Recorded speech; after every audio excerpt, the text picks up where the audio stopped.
जय हिंद दोस्तों, स्वागत है आपका प्रबल डिफेंस एकेडमी में। और मैं हूं योगेश शर्मा। और आप पीछे देख ही रहे हैं कि आज हम शॉर्ट सर्विसेज कमीशन और परमानेंट कमीशन इन दोनों के डिफरेंस को जानेंगे कि शॉर्ट सर्विसेज कमीशन से, क्योंकि देखिए कोई भी आप आर्मी, इंडियन एयरफोर्स या नेवी से रिलेटेड कोई भी एंट्री आप अप्लाई करते हैं तो एक प्रश्न कहीं ना कहीं एक कैंडिडेट के दिमाग में आता है कि ये कौन सी एंट्री है, शॉर्ट सर्विस कमीशन की एंट्री है या कहीं ना कहीं परमानेंट कमीशन के अंतर्गत ये एंट्री जारी की गई है। और परमानेंट कमीशन और शॉर्ट सर्विसेज कमीशन अगर ये जारी करी गई है तो इनमें क्या बेसिक सा डिफरेंस हमारे रहते हैं। ठीक है, तो उम्मीद है कि आप सभी डिफेंस एस्पिरेंट्स की जो तैयारी है वो बहुत अच्छी चल रही होगी। लेकिन जिस प्रकार से तैयारी भी जरूरी है उसी प्रकार से इन्फॉर्मेशन भी अपने लिए जरूरी है। तो तैयारी और इन्फॉर्मेशन दोनों को ही पैरेलल आप अपना कॉम्बिनेशन बना करके चलिए। तो देखिए, शॉर्ट सर्विसेज कमीशन और permanent commission. Short services commission आपको क्या देता है और परमानेंट कमीशन आपको क्या चीज़ें एक्स्ट्रा देता है। ठीक है, जैसे आपको बताइए, परमानेंट कमीशन में आपको एक 20 ईयर्स का फिक्स जॉब यानी रिटायरमेंट टिल रिटायरमेंट तक आपको जॉब अपनी परफॉर्म करनी पड़ती है। जिस भी आप एज पर वैकेंसी के अकॉर्डिंग जहाँ भी आप अपना आवेदन फिल करते हैं और जहाँ भी आप रिकमेंड होते हैं वहाँ आपको रिटायरमेंट तक अपनी कंप्लीट सर्विस देनी होती है। लेकिन अगर शॉर्ट सर्विसेज कमीशन की बात करो तो इसमें कंप्लीट सर्विस नहीं होता, 10 ईयर्स मिनिमम प्लस एक्सटेंड करके आप इसे 14 ईयर्स तक एक्सटेंड कर सकते हैं। ठीक है, आप यहाँ रिटायरमेंट होंगे तो रिटायरमेंट संबंधित सभी फैसिलिटीज प्लस आपको पेंशन फैसिलिटीज भी आपको परमानेंट कमीशन में देखने को मिलेगी। लेकिन शॉर्ट सर्विसेज कमीशन में आपको जो रिटायरमेंट फैसिलिटीज होती हैं वो तो मिलती हैं, लेकिन पेंशन फैसिलिटीज आपके पास में नहीं रहती। हालांकि शॉर्ट सर्विसेज कमीशन से परमानेंट कमीशन में जाने के आपके पास विकल्प होते हैं। आफ्टर 6 to 7 ईयर्स पे आपके पास विकल्प आते हैं कि आप, क्योंकि ये चीज़ें कई चीज़ों पे डिपेंड करता है। एक तो नंबर ऑफ वैकेंसी पे आपका डिपेंड करता है, आपकी ओवरऑल परफॉर्मेंस पे डिपेंड करता है, ये सारी चीज़ों पे डिपेंड करता है। उसके बाद आपके पास ये ऑप्शन बनता है कि आप शॉर्ट सर्विसेज कमीशन से आप परमानेंट कमीशन में अपने आप को कन्वर्ट कर सकते हैं। तो चलिए शुरू करेंगे इस डिस्कशन को और बारीकी से जानेंगे। जैसे कि आप समझ ही रहे हैं कि शॉर्ट सर्विसेज कमीशन और परमानेंट कमीशन, मैंने बताया कि इसमें इसको वेरियस पैरामीटर्स पर अगर आप कंपेरिजन करने जाओगे तो आपको जैसे एलिजिबिलिटी, ट्रेनिंग पीरियड, इनमें भी कंपेरिजन मिलेगा। प्लस लगभग सैलरी की बात करो तो वो तो लगभग सेम ही होती है, लेकिन कुछ फैसिलिटीज़ को छोड़ दें तो परमानेंट कमीशन और शॉर्ट सर्विस कमीशन में बाकी फैसिलिटीज़ लगभग समान रहती हैं। ठीक है, फिर भी डिफरेंस बात करें तो डिफरेंस हम एलिजिबिलिटी बेस पे बात कर सकते हैं कि शॉर्ट सर्विस कमीशन की एलिजिबिलिटी में और परमानेंट कमीशन की एलिजिबिलिटी में आपको फ़र्क मिलेगा, ट्रेनिंग पीरियड में फ़र्क मिलेगा, सर्विसेज के ड्यूरेशन में फ़र्क मिलेगा आपको, और कुछ फैसिलिटीज़ में भी आपको फ़र्क देखने को मिलता है। तो basic difference short service commission और परमानेंट कमीशन में हम ये देखते हैं। नेक्स्ट अगर हम बात करते हैं कि भैया कंपेरिजन अगर हम शॉर्ट सर्विस कमीशन और परमानेंट कमीशन के अंतर्गत कर रहे हैं तो एक दोनों को अगर हम लेकर के चलें तो कमीशन का टाइप, जैसे आप कैरियर पाथ आपके पास में है तो यहाँ पे आपको अपॉर्चुनिटी मिलती है शॉर्ट सर्विस कमीशन से इंडियन आर्मी में जाने के लिए।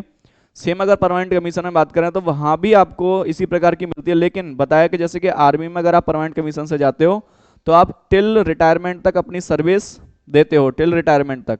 ठीक है, लेकिन अगर आप शॉर्ट सर्विसेज कमीशन से जाते हो तो आपको मिनिमम 10 ईयर्स प्लस इसे एक्सटेंड करके आप 4 ईयर्स और कर सकते हैं, यानी 14 ईयर्स की आपकी सर्विस रहती है। ठीक है, अगर इस बीच ड्यूरेशन में आप शॉर्ट सर्विसेज कमीशन से खुद को परमानेंट कमीशन में डाल लेते हैं या खुद को उसके लिए एलिजिबल पा करके आप उस अपॉर्चुनिटी को ग्रैब कर लेते हैं तो आप भी शॉर्ट सर्विस कमीशन से परमानेंट कमीशन में जा सकते हैं। ठीक है, अदरवाइज आपके पास में स्पेशलाइजेशन की यहाँ बात करोगे तो यहाँ भी आपके पास में within the Indian Army के पास में आपको वेरियस कैरियर ऑप्शंस मिलते हैं, including combat and support roles में। सेम यहाँ देखोगे तो आपको ट्रेनिंग प्रोवाइड की जाती है कॉम्बैक्ट आर्म और कॉम्बैक्ट जो सपोर्ट आर्म्स के लिए, सेम परमानेंट कमीशन में और सर्विसेज कमीशन में।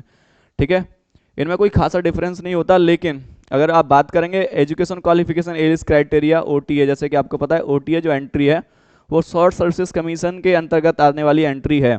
तो उसके लिए आपकी एज क्वालिफिकेशन आप बात करेंगे OTA चेन्नई, तो ये मैन वो में दोनों के लिए होती है एंट्री। और एजुकेशन क्वालिफिकेशन के लिए यहाँ पे आपका ग्रेजुएशन होना अनिवार्य है, जो कि किसी भी रिकॉग्नाइज यूनिवर्सिटी से आपके पास में होनी चाहिए, जिसकी मिनिमम एज आप बात करेंगे तो 19 से लेकर के 25 साल। हम वो एंट्रियों की बात कर रहे हैं जिन जिन एंट्रियों से आप शॉर्ट सर्विसेज कमीशन के में रिकमेंड होते हैं।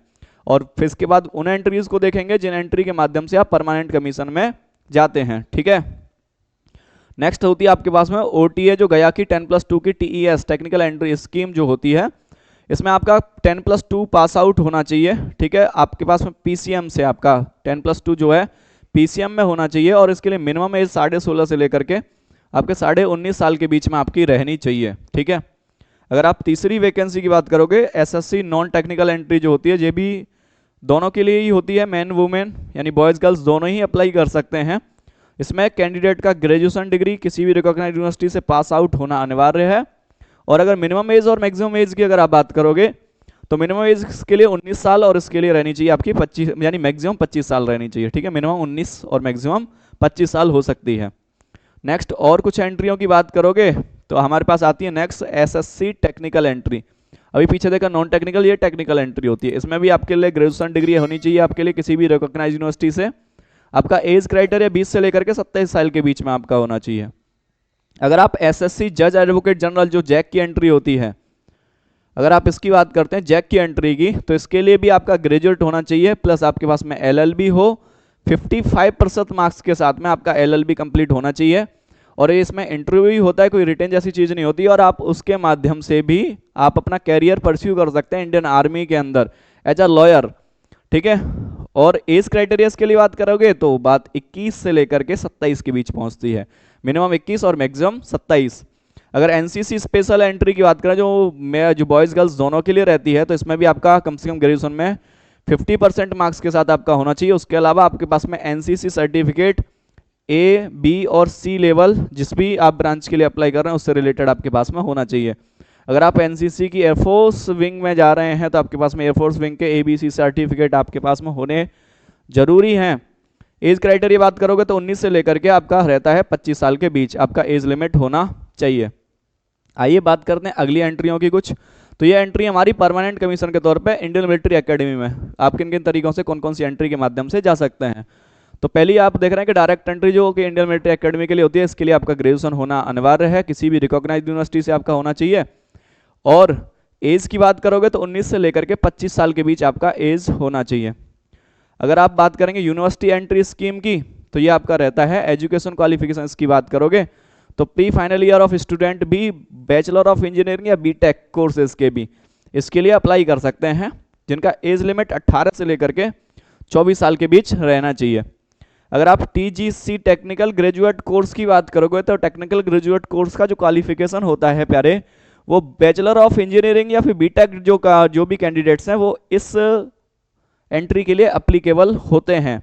और एज लिमिट की बात करोगे तो एज आपका 20 से लेकर 27 साल के बीच में होना चाहिए। अगर एईसी एंट्री की बात करोगे तो इसके लिए आपका पोस्ट ग्रेजुएट होना जरूरी है। आपका पोस्ट ग्रेजुएशन में एमए हो या एमएससी हो या एमकॉम हो, एमसी हो, एमबीए जैसे कोर्सेज आपके पास में हो। और एज लिमिट की बात करोगे तो एज होती है आपकी 23 से लेकर 27 ईयर्स के बीच में। अगर आपका एज लिमिट आता है तो आप इन एंट्रियों के लिए अप्लाई कर सकते हैं, जो कि परमानेंट कमीशन के तौर पे आपको इंडियन आर्मी में सर्व करने का मौका देती हैं। तो पीछे हमने एंट्रियों की बात करी शॉर्ट सर्विसेज कमीशन के तहत, और इन एंट्रियों की हम जो बात कर रहे हैं ये हैं आपकी परमानेंट कमीशन के तहत। बेसिक डिफरेंस हमने बताया कि शॉर्ट सर्विसेज कमीशन और परमानेंट कमीशन में क्या होता है। इनमें आने वाली कुछ एंट्रियों की बात करी कि इनमें कौन कौन सी एंट्री होती हैं जो परमानेंट कमीशन के तौर पे होती हैं, कौन सी एंट्री होती हैं जो शॉर्ट सर्विसेज कमीशन के तौर पे होती हैं। तो A to Z कंप्लीट जानकारी को इस वीडियो में हमने कवर करने की कोशिश करी है। उम्मीद है ये वीडियो आपके लिए हेल्पफुल रहा होगा। तो वीडियो को शेयर करिए बाकी दोस्तों के साथ में, चैनल को सब्सक्राइब भी कर लीजिए। मिलेंगे अगले इसी प्रकार के एक और वीडियो में, तब तक के लिए जय हिंद दोस्तों।